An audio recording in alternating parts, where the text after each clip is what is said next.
In the previous lesson, we talked about landscape tools, and we also saw this really nice OpenStreetMap function that lets you bring into Lumion a lot of detailed information about the cities and buildings and roads and other types of information. So in this video, we're going to continue to talk a little bit about these more technical tools that we find in Lumion.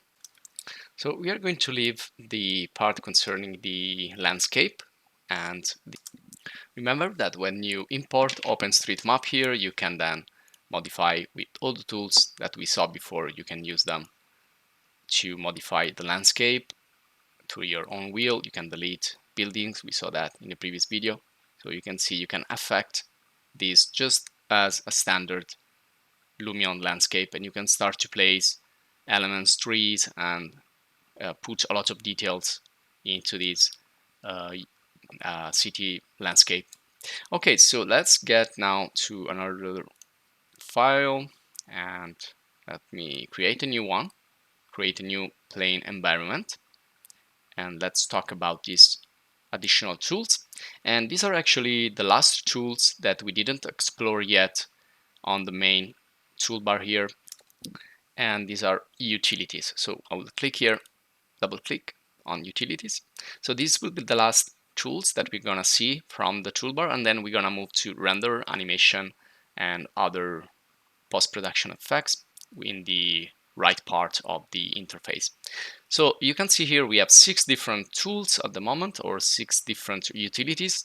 Now, 2 of these, like the cut and the reflection, these are still concerning the rendering in terms of what we can get from realistic views and visualization, architectural visualization.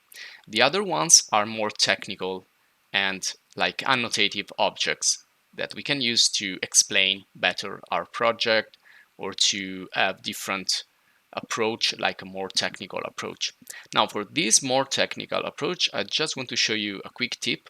So here we have the standard landscape, Lumion landscape, which is grass, but if I want to do something more technical and I don't care about the realistic rendering and all that stuff, I can change this and make it look more technical already from the landscape materials. So if I go to landscape and go to paint, this is the standard grass that it's using right now.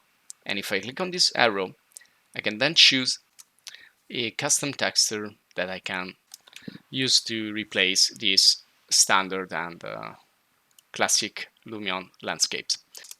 Now, this is a pretty realistic surface, but if I insert, let's say, from the content library and utilities, the grid object, which is the simplest, and you just place it like that, you can see that it's barely visible. And this is why we have texture here, and also because this is white.